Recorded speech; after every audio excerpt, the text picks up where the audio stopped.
Este podcast forma parte de Evox Originals. Disfruta de este avance.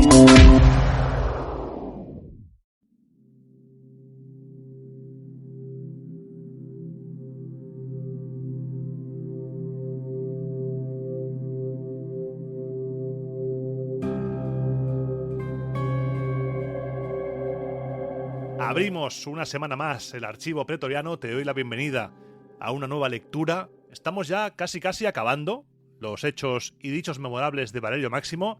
Nos va a dar penita dejar a Valerio Máximo, pero, oye, siempre está bien empezar nuevos proyectos, nuevas lecturas, nuevas obras para descubrir autores romanos y anécdotas, cosicas y aprender, que es lo más importante. Vamos a empezar ya la lectura de hoy y comenzamos con el capítulo 11, que se titula Dichos infames y hechos execrables. Empieza bien la cosa.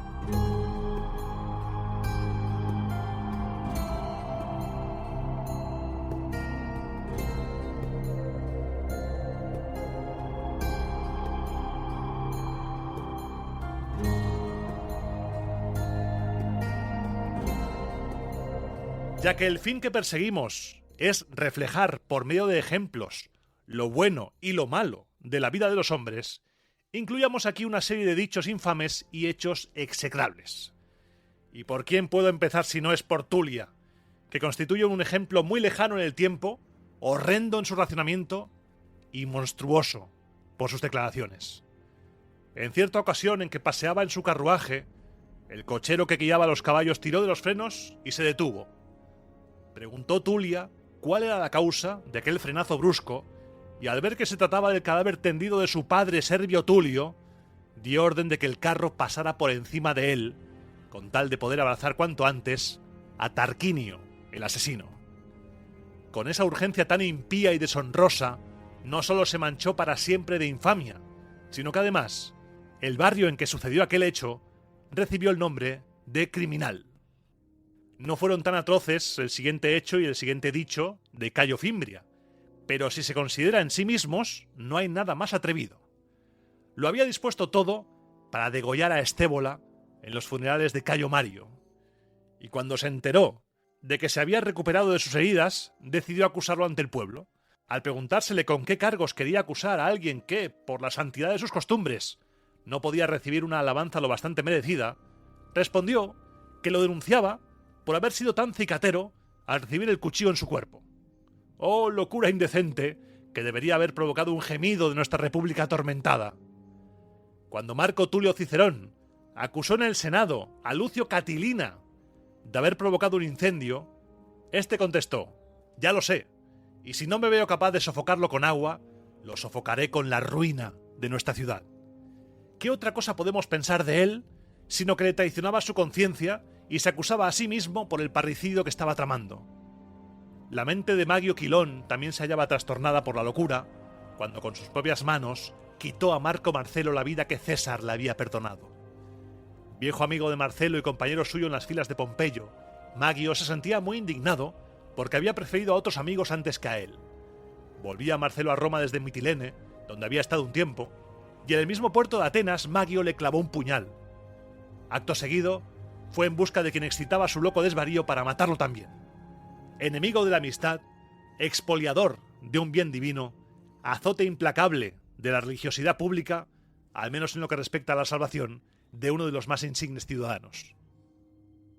Esta crueldad, aunque parezca que nada la puede agravar, quedó superada por el atroz parricidio de Cayo Toranio. Se había alineado en el partido de los triunviros, y cuando estos proscribieron a su padre, antiguo pretor y hombre respetado, reveló a los centuriones que lo buscaban su escondite, su edad y sus rasgos físicos para que pudieran reconocerlo. El anciano padre, más preocupado por la vida y por el futuro de su hijo que por el poco tiempo que le quedaba, comenzó a preguntar a los centuriones si se encontraba bien y si tenía contentos a sus generales. Uno de ellos le contestó: «Ese al que tanto quieres es quien nos ha revelado dónde estabas. Vas a morir a manos de nosotros, pero es tu hijo quien te ha denunciado». Y dicho esto, atravesó su pecho con la espada. Y así murió el infeliz, más desdichado por el responsable de su muerte que por el hecho mismo de morir. Una calamidad similar le tocó en suerte a Lucio Bilio Anal. En cierta ocasión se dirigía al campo de Marte para votar a su hijo en las elecciones a cuestor, cuando vio que se le había declarado proscrito. Corrió a refugiarse en casa de un cliente suyo, pero para que no pudiese estar a salvo ni siquiera bajo la protección de éste, el infame hijo perpetró un crimen atroz. Acompañado por unos cuantos soldados, siguió los pasos de su padre y lo entregó para que lo mataran en su presencia. Por lo tanto, fue doblemente parricida, primero de pensamiento y luego asistiendo como espectador a su asesinato. Tampoco fue muy agradable el final del proscrito Betio Salaso. Estaba escondido, así que, ¿cómo lo diría? ¿Su mujer lo entregó para que lo mataran o lo mató ella misma? ¿Acaso es más leve el crimen al que solo falta la mano que lo consuma? Y así pasamos a los ejemplos extranjeros de estos dichos infames y hechos execrables. El crimen que sigue, en cambio, lo contaré con ánimo más sereno, puesto que fue cometido en tierras lejanas y tierras extranjeras. Celebraba Escipión Africano en Cartagonova unos combates de gladiadores en memoria de su padre y de su tío, cuando los dos hijos de un rey recientemente muerto salieron a la arena y prometieron que se iban a batir allí por el reino, a fin de enaltecer con su lucha aquel espectáculo. Escipión les aconsejó que resolvieran con la palabra, antes que con las armas, quién de los dos habría de reinar. El mayor de ellos estaba dispuesto a seguir el consejo de Escipión, pero el más joven, convencido de su fuerza, persistía en aquella locura.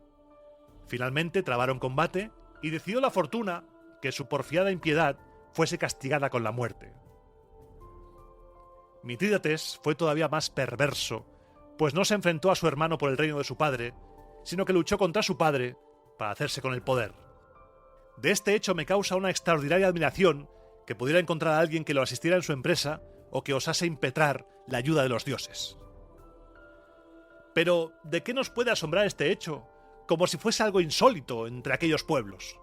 ¿Acaso Sariastro no se conchavó con sus amigos para derrocar a su padre Tigranes, rey de Armenia, y todos los conspiradores se sacaron sangre de su mano derecha y se la dieron a beber unos a otros?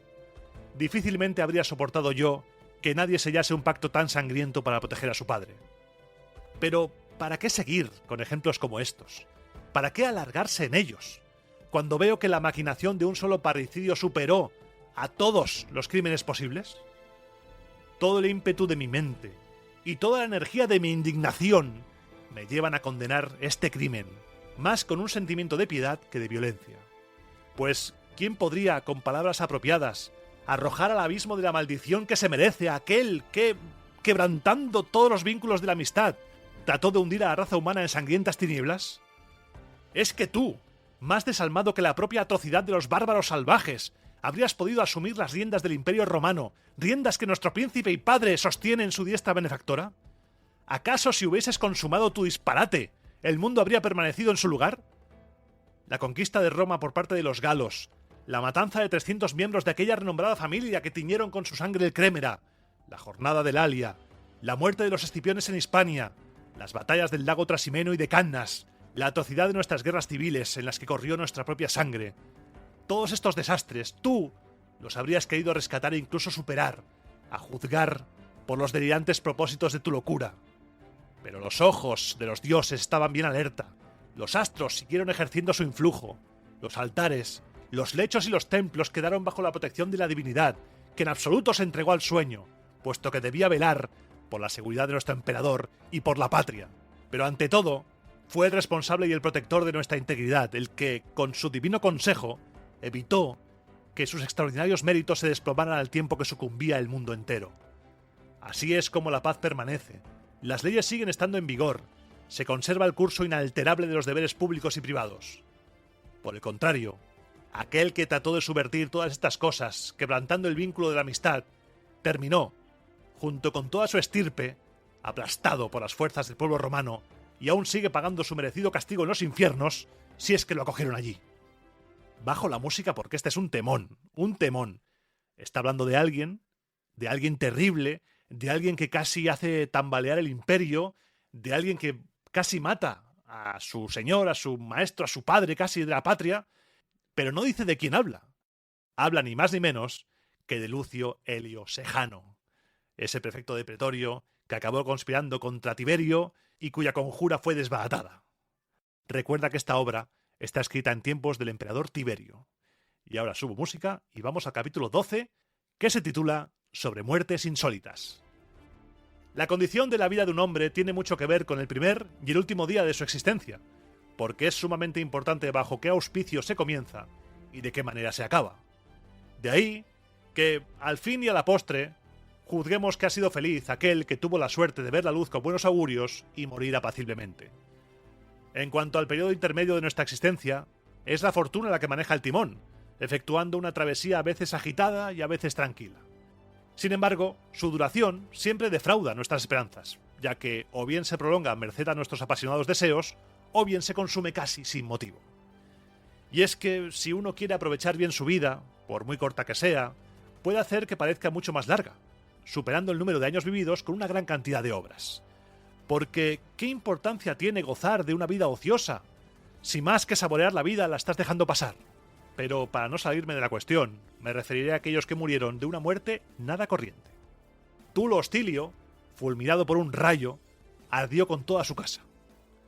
Una manera singular de morir, pues ocurrió que este eminente personaje de la ciudad pereciera en ella, sin que los ciudadanos pudiesen siquiera tributarle sus últimos honores. La llama del cielo lo rebajó a la situación de que su propio hogar y su palacio se convirtiesen en su hoguera y en su sepulcro. Es casi inverosímil que la alegría pueda tener la misma capacidad que posee un rayo para arrebatar la vida, y sin embargo la tiene. Después de que se anunció la catástrofe acaecida junto al lago Trasimeno, una madre se encontró junto a las puertas de la ciudad a su hijo superviviente, y murió mientras lo abrazaba. Otra estaba en su casa, desolada por la falsa noticia de la muerte de su hijo, y nada más verlo, perdió la vida. ¡Qué insólita forma de fatalidad! Ellas, que habían soportado el dolor, murieron de alegría.